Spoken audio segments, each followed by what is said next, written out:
Right, so hello and welcome back to Books and Things and welcome to another video, and today we're going to be discussing Stave 4 of A Christmas Carol by Charles Dickens.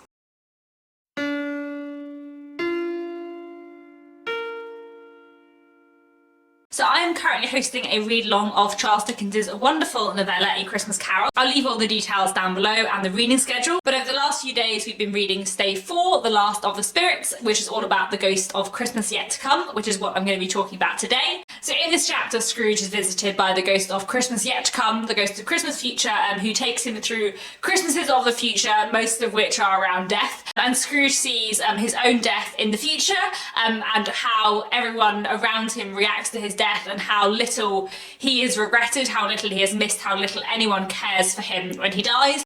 And he also sees in the future Tiny Tim's death and the very different grief that Tim's family, the Cratchits, feel for him on his death. And by the end of the chapter, seeing how dismal an end his life will come to, Scrooge is determined to go back to his ordinary life, to make amends, to become a better person, and to find a way to create a different future for himself.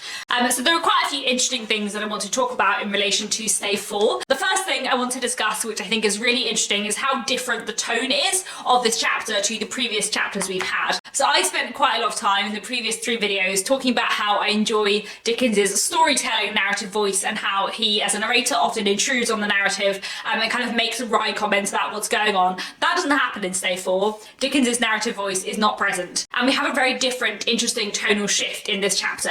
I think the fact that we no longer have that storytelling kind of narrative input, one is kind of a way of taking away the comedy, but it's also a way of indicating a shift to a much more kind of serious, grave subject matter. It's as though Dickens can't quite bring himself to comment on what's going on. And there is a bigger, broader tonal shift as well. The previous chapters have had a lot of humour in and a lot of kind of like joy and Christmas merriment. And in this chapter, that is all gone. It is much more serious. It is much more somber. It actually feels much more like a ghost story as what we would expect a ghost story to be, which I think is quite interesting. And another kind of interesting kind of tonal shift in this chapter is that the spirit never speaks, whereas the previous 2 spirits have spoken and kind of interacted with Scrooge and answered his questions in a way that makes them much less frightening and much more human in a way, I suppose. The ghost of Christmas yet to come never speaks and is entirely silent. And because in this chapter we don't have the voice of a spirit, and we also sort of lose Dickens' narrative voice too, it's much more just Scrooge and the things that he is witnessing. That kind of stripping back changes the tone in a really powerful way. I want to talk a bit about the description of the ghost of Christmas yet to come, because I think it is really interesting. The phantom slowly, gravely, silently approached. When it came near him, Scrooge bent down upon his knee, for in the very air through which this spirit moved, it seemed to scatter gloom and mystery. It was shrouded in a deep black garment which concealed its head, its face, its form, and left nothing of it visible save one outstretched hand. But for this it would have been difficult to detach its figure from the night and separate it from the darkness by which it was surrounded. He felt that it was tall and stately when it came beside him, and that its mysterious presence filled him with a solemn dread. So there's a few interesting things to look at here. One is that the description of the ghost of Christmas yet to come is quite similar to an image of death. And the image of death, or the Grim Reaper as we have it now, there was a similar idea of that figure within the 19th century as well. And I think, the fact that the future is closely associated with death is quite interesting. But actually, although the 3 spirits that visit Scrooge are quite different and kind of unique in their own way, he's sort of visited by an angel, Father Christmas and the Grim Reaper, which when you think about it is quite weird but quite fun. Anyway, I also really like the fact that the ghost of Christmas yet to come is very unknowable. The future is so unknowable and so intangible that you can barely see where the ghost of Christmas yet to come is, because he just isn't quite tangible, which I think is really cool. I really like that description of the ghost. The fact that it's kind of fading into the background and the shadows and it can't quite be pinned down. And I also think the reaction of Scrooge to the spirit is quite interesting. Firstly, because Scrooge is more afraid of the spirit than he is of the other 2, but also because Scrooge is willing to go with the phantom because he knows that this is for his own good. When he went with the first spirit, we knew that he was quite reluctant. With the second spirit, he was more willing, and now he is even more willing still. He says, "I know your purpose is to do me good, and as I hope to live to be another man from what I was, I am prepared to bear you company and do it with a thankful heart."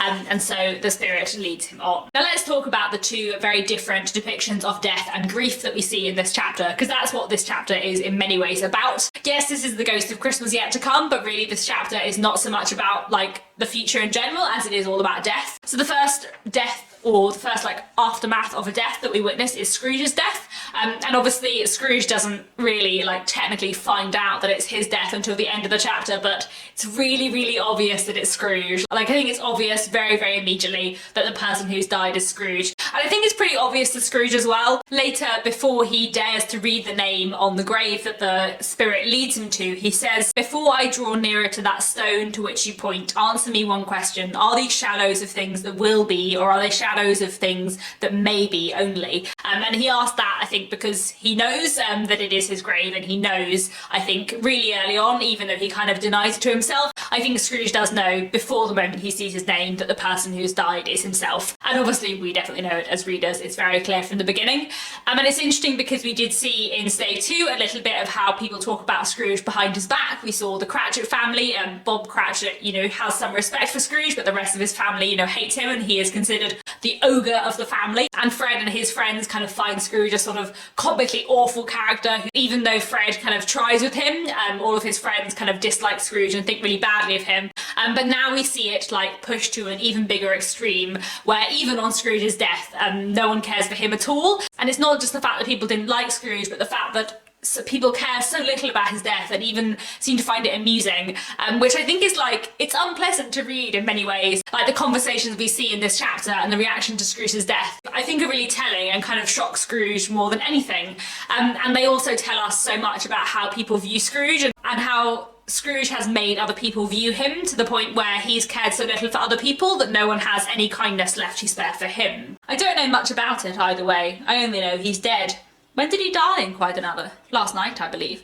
Why, what was the matter with him? Asked a third, taking a vast quantity of snuff out of a very large snuff box. I thought he'd never die. God knows, said the first with a yawn. What has he done with his money? Asked a red-faced gentleman. I haven't heard, said the man with the large chin, yawning again. Left it to his company, perhaps. He hasn't left it to me, that's all I know. This pleasantry was received with a general laugh. It's likely to be a very cheap funeral, said the same speaker, for upon my life I don't know of anybody to go to it. I don't mind going if a lunch is provided, but I must be fed if I make one. Another laugh. And these are businessmen who Scrooge knew, and they all sit around laughing about the fact that he's dead because they care so little about him. And the loneliness of that, I think, is really powerful. And then we have a scene in the back alley shop where the laundress, the charwoman and the undertaker's man have come to sell their spoils, basically. They have robbed Scrooge's body, Scrooge's house, taken things that were there and have taken them away to sell them. And they don't feel guilty about this at all because of the way that Scrooge treated them in life. They view it as an opportunity to profit and one that they don't even regret. What odds then, said the woman. Every person has a right to take care of themselves. He always did. That's true indeed, said the laundress. No man more. They all view this as something that Scrooge deserves and something that he has brought upon himself. Who's the worse for the loss of a few things like this? Not the dead man, I suppose. If he wanted to keep him after he was dead, a wicked old screw, why wasn't he natural in his lifetime? If he had been, he'd have had somebody to look after him when he was struck with death, instead of lying gasping out his last there, alone by himself. It's the truest word that was ever spoke, said Mrs. Dilber. It's a judgment on him. And when the other woman replies, she says, we knew pretty well that we were helping ourselves before we met here, I believe. It's no sin. They've taken the shirt that he was going to be buried in. They've literally taken the bed curtains off of the bed while his body is lying there. Like, actually, it is quite sinister, and it does feel quite like something that belongs in a more traditional ghost story than A Christmas Carol. And I think the important things that we learn here are, one, that Scrooge has died alone and unloved with nobody to care for him, and also that he has died so disliked and so hated that no one feels the slightest bit of remorse and the slightest kind of pang of conscience for stealing things from his room. This is the end of it, you see. He frightened every one of us away from him when he was alive to profit us when he was dead. And when Scrooge asks if the ghost will take him to see some emotion connected with this death, he takes him instead to see a family who are struggling with debt, who are relieved and happy despite themselves at Scrooge's death. and they may feel guilty for their happiness, but they are in fact delighted and relieved that he is dead, because it means their debt will go on to someone else who will hopefully be less cruel, and this is going to relieve their economic hardship hugely. She hurried to the door and met her husband, a man whose face was careworn and depressed, though he was young. There was a remarkable expression on it now, a kind of serious delight of which he felt ashamed and which he struggled to repress. And when the husband tells his wife that Scrooge is dead, she was a mild and patient creature if her face spoke truth, but she was thankful in her soul to hear it, and she said so with clasped hands. She prayed forgiveness the next moment and was sorry, but the first was the emotion of her heart. So what we see is these two people who are described as being kind of good and affectionate. You know, a young struggling couple with their children. In some ways they're a mirror image to the Cratchits, but when they hear of Scrooge's death they are relieved because of the way that he has behaved to them. And Scrooge is able to see the miserable legacy that he leaves behind. And then we have a very different death, a very different image of grief to compare this to, when we go and see the Cratchit family after the death of Tiny Tim. And here we see the Cratchit family deep in grief, really, really struggling, and the love that they had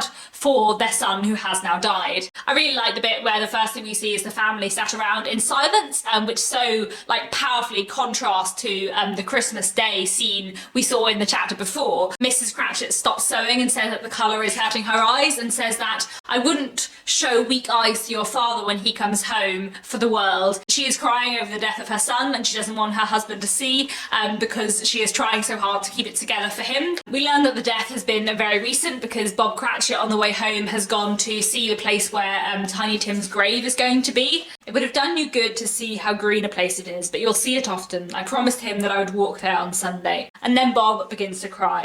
He broke down all at once. He couldn't help it. If he could have helped it, he and his child would have been farther apart perhaps than they were. I feel like there's been criticism of Tiny Tim's death scene in this chapter, as there has been of other deaths in other bits of Dickens's work, for being really over sentimental, but I don't care. I find it really emotional, because actually I feel like the depiction of grief in this chapter is really powerful and is done well. And I think it's almost less sentimentalized, because we don't see Tiny Tim's death, we just see the family grieving for him, we just see the gap that he has left behind. And especially I think, there was the comment in the last chapter from the Ghost of Christmas Present saying to Scrooge, who are you to say that your life is worth more than this little boy? And actually we see in this chapter that Scrooge's life has been worth far less than this little boy, that this little boy leaves behind this huge hole in this grieving family, whereas Scrooge leaves behind nothing but dislike, and is remembered only with derision. And I think that is really, really important and done really well in this chapter. Finally, let's talk about the last few paragraphs of this chapter, which I find quite interesting, when the ghost takes Scrooge to a graveyard. Again, as I said, this chapter feels so much more like something that belongs in a ghost story than the rest of A Christmas Carol does. And when Scrooge sees his own name on the gravestone and sees for certain that he is the person that all of these people were talking about, the person who was so despised and so alone in his death, he is appalled. And at this point we see the sort of climax of Scrooge's character arc, where he makes this kind of vow that he is going to be a better man in the future, that he's going to learn from what he has seen, and that he has become a changed man. Spirit, he cried, tight clutching at its robe, hear me, I am not the man I was. I will not be the man I must have been but for this intercourse. Why show me this if I am past all hope? Your nature intercedes for me and pities me. Assure me that I yet may change these shadows that you have shown me by an altered life. I will honour Christmas in my heart and try to keep it all the year. I will live in the past, the present and the future. The spirits of all three shall strive within me. I will not shut out the lessons that they teach. Oh, tell me that I may sponge away the writing on this stone. So here we see Scrooge finally determining that he will be a better man. And this, of course, has been coming for a long time. As I mentioned in Stave 2, all three ghosts teach him a lot of things. But I feel like the first ghost teaches him empathy, and the second ghost teaches him kindness and sort of joy, I suppose. And the third ghost teaches him about the effects of his own unkindness. And when Scrooge says that he will keep Christmas all the year round, he means that kind of spirit of kindness and caring for other people, goodwill to everybody, that he is going to try and keep that all year round, and that he is going to become a better person. And that is how this stave ends, and we move on to the last one. So I hope you have all enjoyed reading Stave 4. I think that's all I have to say about it for now. And I'll be back in a few days to talk about Stave 5, which is literally only a few pages, so I think that's going to be quite a short video. But I'm sure there'll be some interesting, fun things to say about it too. So yeah, let me know your thoughts down in the comments. That's all for now. Thanks very much for watching, and I'll be back very soon with another bookish video.